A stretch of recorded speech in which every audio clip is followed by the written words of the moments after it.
I was contacted by Tata Nanding sa Facebook. I believe dahil nag-post yata ako ng excerpt of a translation ng Julius Caesar. And then in the same post, I mentioned Coriolanus. Yeah.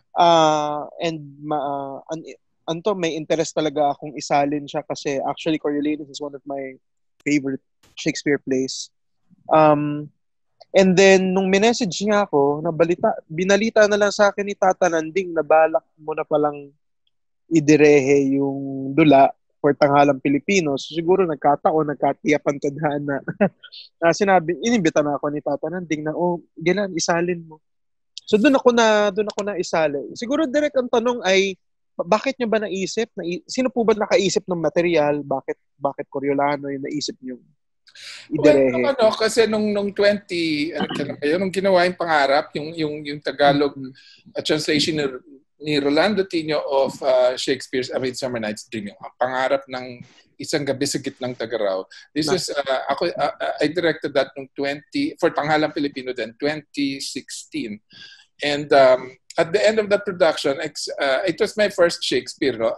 And thrilled ako. I was excited. I wanted to do another one. Pero ang gusto ko talagang gawin, sabi ko lang, nagbabatuhan lang kami ng mga, names of plays to Shakespeare. But the ones I really wanted to do were more, because they're all, a lot of them are political. Pero it was, naka-focus ako to dalawa or three, I think. Macbeth, Julius Caesar, Coriolanus. Pero parang exciting yung Coriolanus kasi wala pa akong naalalang ginawang production dito, no? And yung Macbeth and Julius Caesar fairly regularly in some form or another lumalabas dito. So na-excite ako. I wanted to do it kasi nga ang very strong sa akin. I really love the material because of not only yung very, I would say, yung fair game, both sides of the political conflict. Yung both classes, yung patricians and plebeians. Pero also, at the heart of it, there are two things at the heart of it. Yung relationship ni Coriolano with the mother at saka yung relationship niya with Ovidio. So yung individual personal relationships are very strong. I really wanted to do it. So nung nabanggit ko kay Tatang, that was back in 2016. So siguro, and then kind of like still nagpe-percolate lang. And then nung nabanggit din sa akin ni Tatang that he saw your post. And so parang parang, nandyan lahat ng elementos, why not? Diba, let's do it. Sintuwag ng kole, mabilis lang kayo magpuri ng mga taong dapat parusahan ng batas at sumpain ng ustisang nagpapataw ng parusa. Magbigti kayo. At bata pa lang ako, mahilig na ako kay Shakespeare. Siya actually ang favorite playwright ko, whether modern or classical. Tapos meron akong soft spot for Shakespeare's lesser staged plays. Yeah. And I think the reason behind why madalang na itanghal yung mga dulang ito, dahil mayroong pagkakomplikado sa pagkakasulat nila. Na parang, it's almost like, it's safe to say, I think, na sugal siya stage. Either magiging okay ang kalalabasan o mahirap kasi may pagka masalimuot yung teksto. Pero yun yung dahilan kung bakit drawn ako to these lesser stage plays like Troilus and Cressida, Coriolanus, All's Well That Ends Well. Yung hindi sila yung staple Shakespeare like Hamlet, Macbeth, Romeo and Juliet. Gusto ko dahil sa complexity to it. Parang almost like ito parang 'di ba sa teatro, isa sa mga pinaka ginagalang na playwright si Bertolt Brecht na isa sa mga nagsulong ng political theater. Yung theater na diskurso, parang debate kung ano ang tama, ano ang mali in terms of politics. Pero parang and naging sumikat siya noong 40s, 30s, 40s. Pero if I'm not mistaken, panahon pa lang ni Shakespeare, Renaissance, makikita mo na may mga gano'n na siyang dula. na very discursive, kumbaga diskurso. Hindi lang siya yung plot, hindi lang siya yung, susundan mo yung bida, ano mangyari sa bida. Pag tragedy, umamatay. Pag comedy, kakasal sila ng romantic interest niya. Pero sa mga ibang plays ni Shakespeare na weird, hindi masyadong kwento ang pinag-uusapan kung hindi debate. Yeah. And I think that's one of the things na nagustuhan ko talaga sa Coriolano. Dahil although malinaw yung debate, napakalinaw din nung tragic, dramatic component ng kwento. As you said, Carlitos, yung relationship ng characters. Yeah. So yung play, actually dalawa ang pinapanood mo. Yung political debate, tapos yung dramatic story nung mag-ina. Yeah. No? So ang ganda lang nung pagbalanse ni Shakespeare nun. Ang sarap panoorin, ang sarap pag-isipan, at saka disturbing yung play. Yeah. And yet, and yet yung personal at saka yung political dito sa Coriolano, they are related kasi nagigets mo kung bakit siya naging ganong yung matigas sa kanyang political life because of the way he was raised by the mother, the values na exactly, yeah. Mother. And such a huge din sa kanya, hindi niya alam ang gagawin niya when in the climax of the play, parang ito such a, parang self-betrayal yung what he had to do when he turned against what he learned from his own mother, diba? Because of his mother's exactly. Kaya it's really I think aside tama nga yung nabanggit mo yung arguments and the plot, I think also what's interesting, what drew me to it, pero sa akin talaga, I really ang talagang point of attraction ko to this play was really the climactic scene between Coriolano and the mother. No? Yes. That major scene towards the end. And then, but that was an entry point for me. Beyond that, and then I really, parang maganda yung balance and yung political argument nga. I think that's one of the challenges dito why probably kung bakit hindi masyado siyang napapalabas is because wala tayo talagang much you don't really identify with the hero as much as you would for Hamlet o kaya yung mga iba niyang mga famous classics. And I think it's and I've been trying to figure out why and I mean, I don't know what you think. I feel it's because it's unlike the other Shakespeare plays, we don't really get access to his thoughts as much. No? Ano pagsisilbi ang pinagsasasabi mo? Alam namin ito! Kayo! Sabi ko sa iyo, iba! Sabi ko, alam mo hindi sinasadya ng mga show kanya mga sinasabi. Kaya ang ipataw nila ang pagpapatapon sa bangin. Hindi ko ibibigay ang awa na hinihingi nila. Sa ngalan ng bayan at sa bisa ng kapangyarihan naming mga tribuno, ngayon din ay pinapatapon namin siya paalis ng lungsod kapalit ng kanyang kamatayan sa Marinang Pea at pinagbabawalang muling makapasok sa tarangkahan ng Roma. Sa ngalan ng bayan, magkagayon na nga! And you can tell it's in the latter parts of his career. So kita mong sa Shakespeare, nairina niya yung mga masterpieces niya by this time. So kita mong nag-experiment na, parang may change na rin sa disposition ni Shakespeare.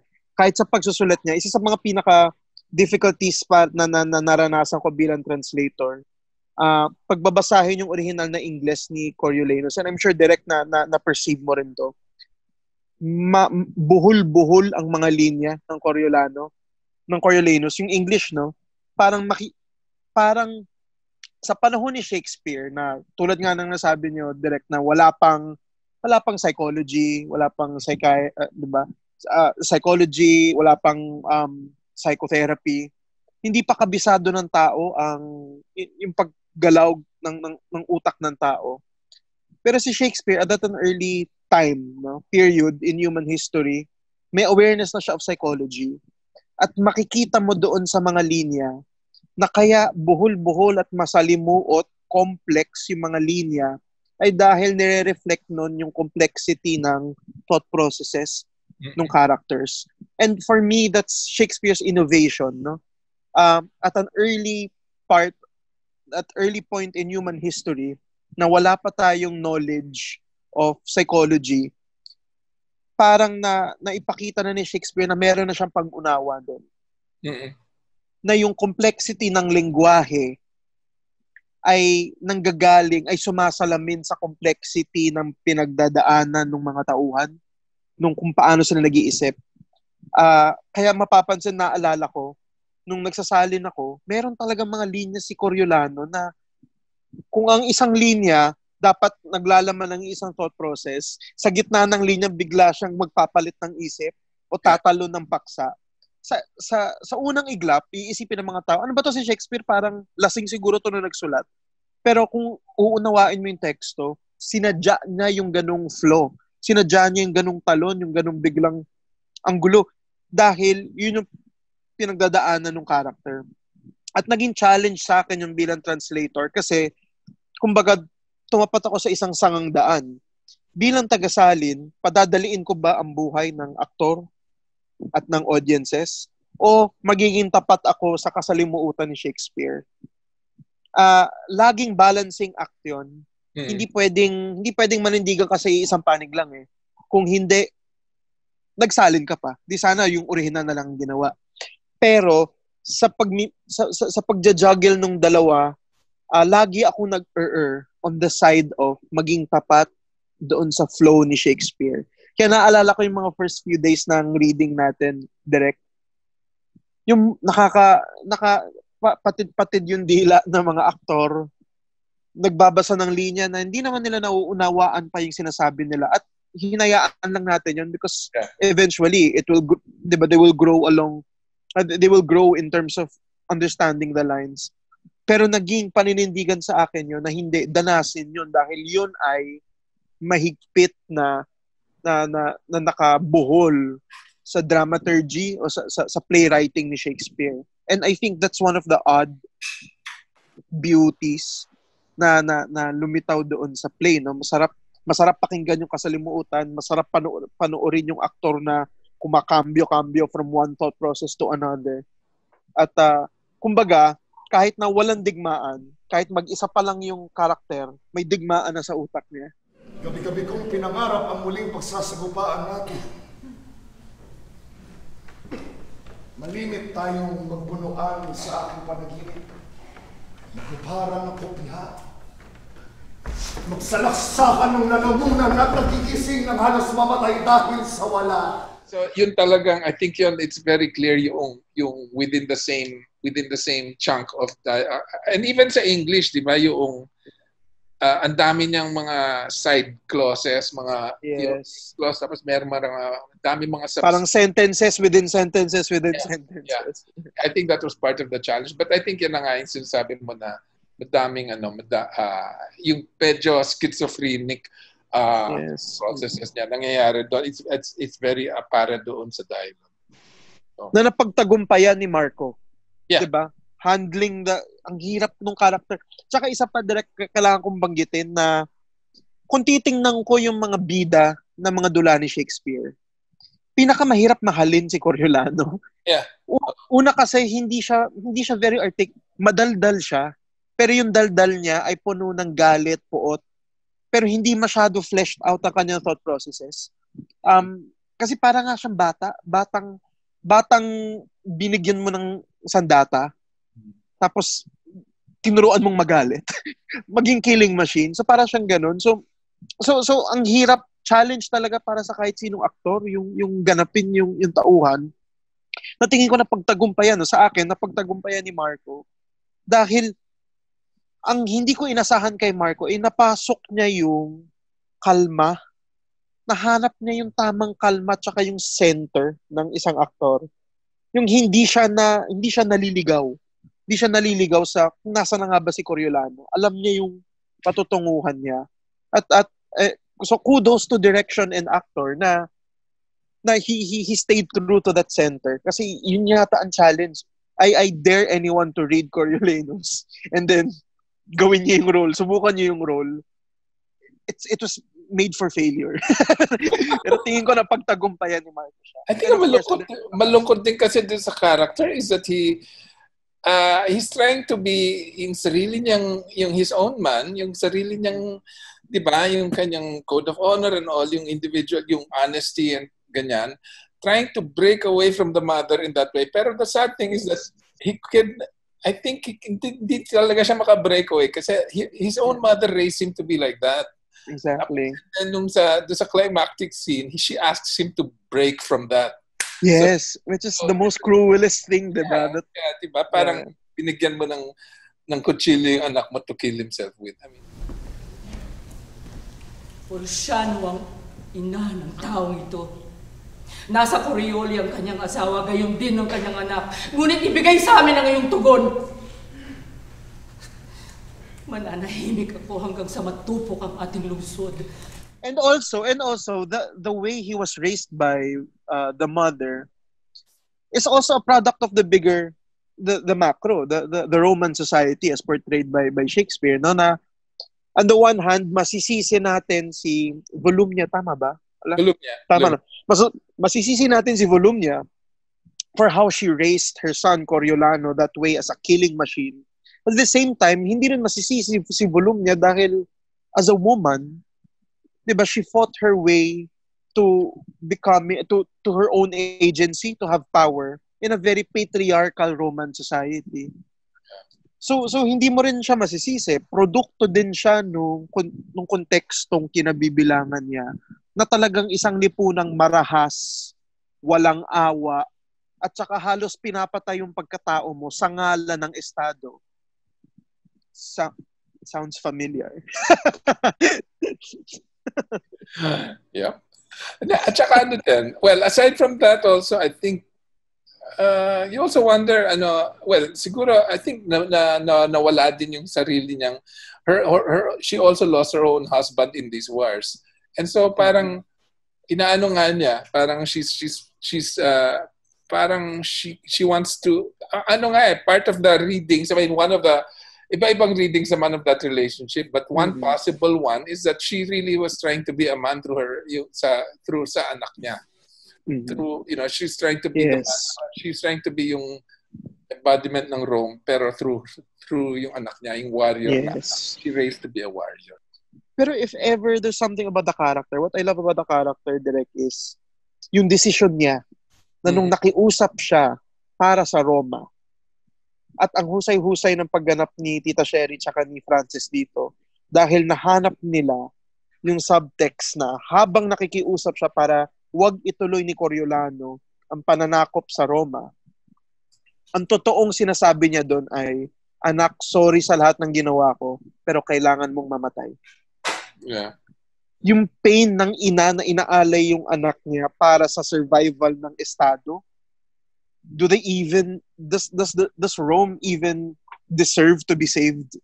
Yung ganon. So I think isa sa mga tragic heroes talaga dito ay si Volumnia. Saka ako iimik ng kaunti.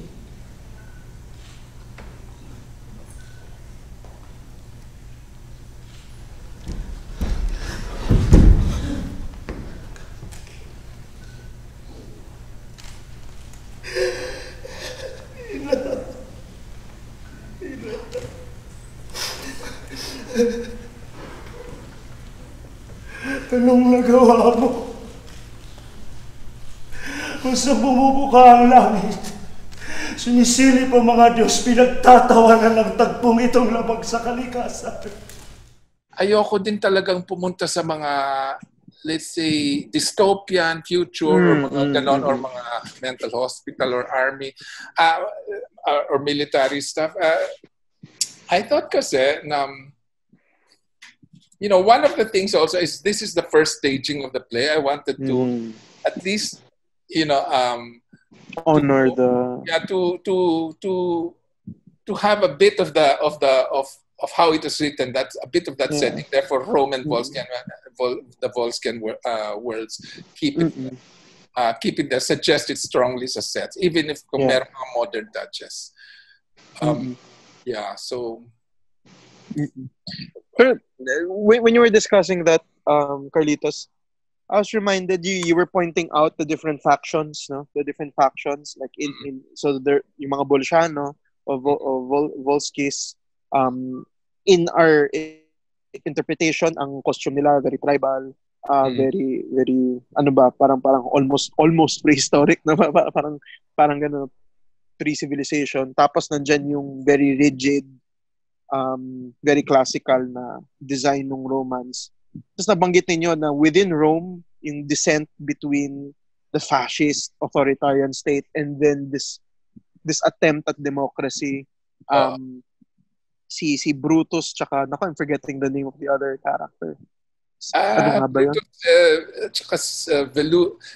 Brutus? Sisinio. Yeah. So JV and Ate Doray, no? Gusto ko lang i-point out na on the one hand, lumalabas na the play is Shakespeare's critique against authoritarianism and fascism, dictatorship. On the other hand, kung tingnan mo naman yung pro-democratic forces sa play, hindi rin sila malinis. Yeah. So, hindi siya black and white, hindi siya good versus evil. Yeah. Para siyang evil versus evil, actually. And I think one of the reasons din kung bakit ang hirap i-stage ng play ay dahil ang hirap ipakita yon, yung evil versus evil, nang hindi ka nagmumukhang apolitical o walang politika, na hindi ka nagmumukhang neutral, which is dangerous in these times. Maging neutral ka ngayon, parang may problema. Pero ako, I'd like to argue, Shakespeare and this production wasn't neutral. It showed the truth of both sides. No? Na parang wala tayong, the play refuses to canonize or to isa pedestal ang kahit sino dahil lahat may problema. Mm-hmm. At ako direct, totoo sa akin ngayon yan. Parang when I look at the politics of not only our country but all over the world, pro-democratic forces, authoritarian forces, fascist forces, of course, I decide kung ano ang side ko. And aminin ko, nandoon ako sa democratic, galit ako sa mga institusyon na oppressive. But at the same time, worry din ako na kapag nag-elect ako ng leaders para i-represent yung cause ko, kahit sila will have to be answerable to checks and balances dahil yung hero natin ngayon magiging heel in the future. So si Brutus tsaka si Bruto tsaka si Sinyo sa dula, akala mo pro-masa. Sige, awayin niyo si Coriolano, gusto niya kayong mamatay, hindi kayo importante sa mata niya. Galit sa inyong Senado. At the same time, sila rin mga tawag nito, mga chismosong, laiterong, ambisyoso. At saka they will opportunist. Opportunista talaga. Kung saan may Trapo. chance. Kung may chance na ito yung oras na pwede nating gamitin ito against him, yung kanyang pagkainit na ulo, galitin natin ng mga tao, galitin natin siya sa harap ng mga tao para laitin niya yung mga tao.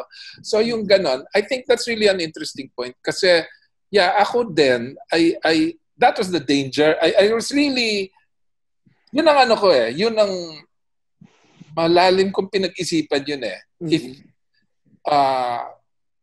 I knew that it's really a hot potato, yung parang display. Itong material na to can easily be ilabas mo and if you show like exactly what the production did, when I was I really wanted to make it ganyan, to bring out yung passion ng both sides, and also to show yung basically kita to warts and all.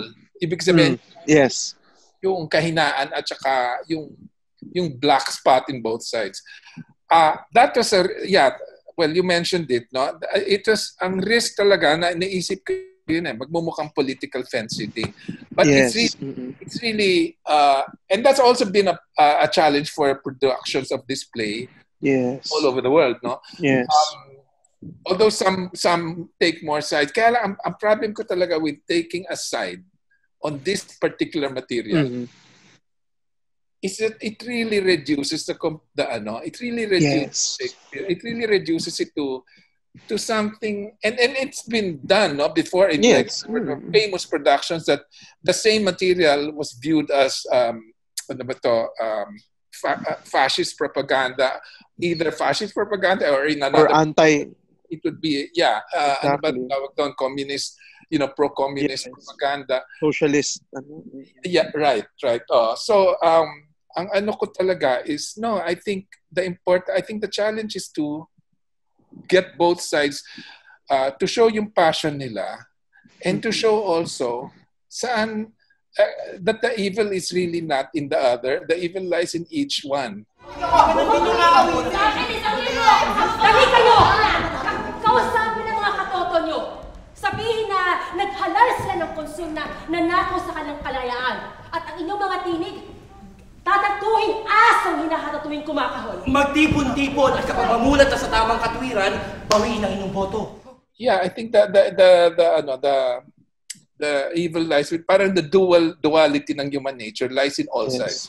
So I think that was really important, and because that's what I feel. It's like even last year when we were doing this, ganon ang ano. I mean, that's the picture of our society, our political life. It's and through the years, through the recent decades, it's been like that, no, until today. So parang yun ang challenge, diba, is di mo alam, you really. So when you really look at your leaders, you really have to decide. You really have to look at them.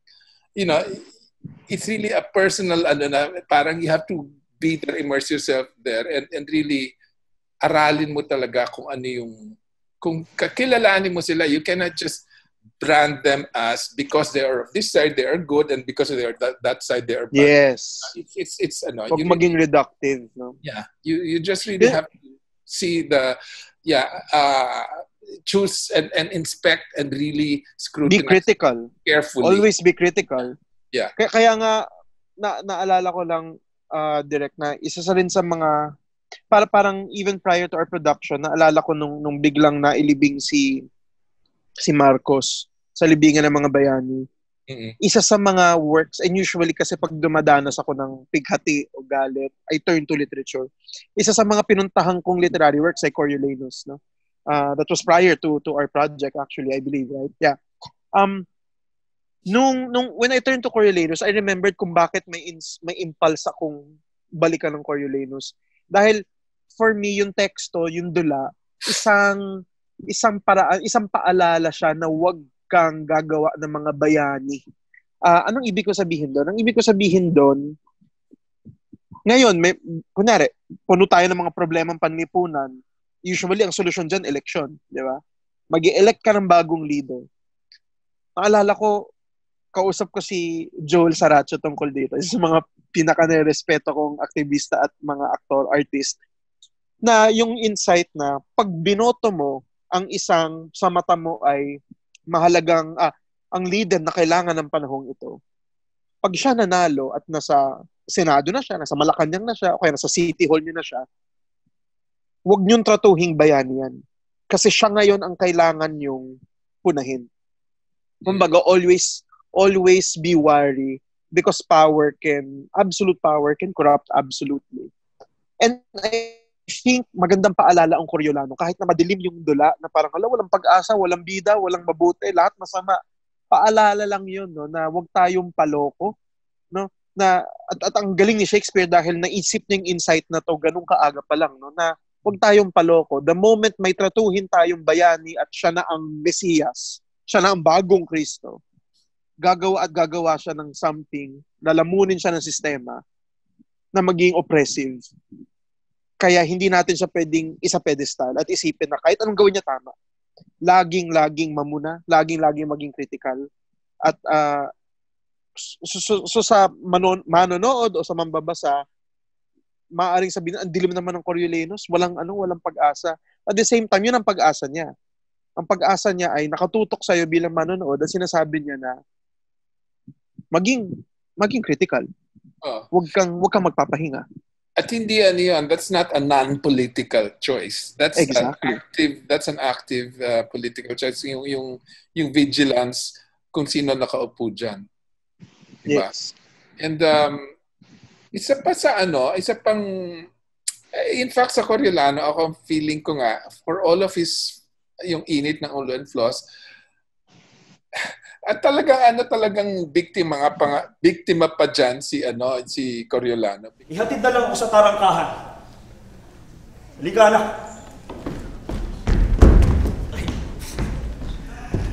Hirog kong kabiyak. At 10 na mga kaibigang maharlika sa aking pagliisan, batiin ako ng adyos at ngumiti. Tara na, pakiusap. Ako, isa sa mga gustong-gusto ko, Derek, is mapanood yung mga eksena kasama yung anak ni Coriolano. Yeah. Because hindi siya in-explore ni Shakespeare, pero feeling ko, sadya yun. Hindi yun parang hindi napansin ni Shakespeare na mahalaga yung character. Sinadya niya, tahimik lang yung character. Sinadya niya tahimik din yung character ng asawa ni Coriolano. Most of the time, 'di ba si Tony, nakamasid lang siya, nagmamanman, nagre-react lang. Pero in their silence, silang mag-ina. Nakikita ko dun yung future of Rome. Na ngayong namatay si Coriolano, nasaksihan nung anak kung anong mangyayari sa ama. Anong gagawin ngayon nung anak? Yung ina ng anak ni Coriolano, hindi katulad ng ina ni Coriolano. Mas may puso, mas may habag. Sabihin na natin hindi kasing tapang ni Volumnia. So, will those be mitigating factors para ma-ensure na hindi magiging endless cycle, na yung anak ay will be an improvement upon the father? And I like how that question is posed, no? And Direk, I remember you did something in the ending regarding the son. Am I remembering correctly? Yeah. Yes. Yung, in the end, I'm supposing, ito namang interview natin is after na panood na nila. Yeah, after naman siguro. So, I'm not spoiling anything. Spoiler alert! Spoiler alert. Yeah. Pero so nung after Coriolano dies, di ba, is killed, yung anak niya, this is not in the play, yes. It's not in the text, but the way, it was staged, the way staged it, yung anak niya, habang si Ovidio is there sa downstage, parang left to care for Coriolano, yung pinatay niyang Coriolano, kasi yung mga townspeople ng bayan ni Ovidio who wanted Coriolano dead, umatras na rin at saka did not want to have anything to do with Ovidio and Coriolano. Nahiman na lang sila doon. Tapos, and then yung sa upstage, in the stairs, yung anak ni Coriolano, yung bata, is coming up with a sword in hand. Tapos, sabay from stage left and right, yung nanay ni Coriolano, si Volumnia, is coming from stage right. That's from stage left yung asawa ni Coriolano. So they go there. So apat sila, it's a diamond pattern. Nasa taas yung anak with a sword, and then he makes a parang defiant stand, parang yes. Parang you get a sense na parang there's a cycle that's yes. going to be rerun. Parang he will be as militaristic or as martial as his father, who is downstage at the bottom of the diamond with Ovidio. Dead.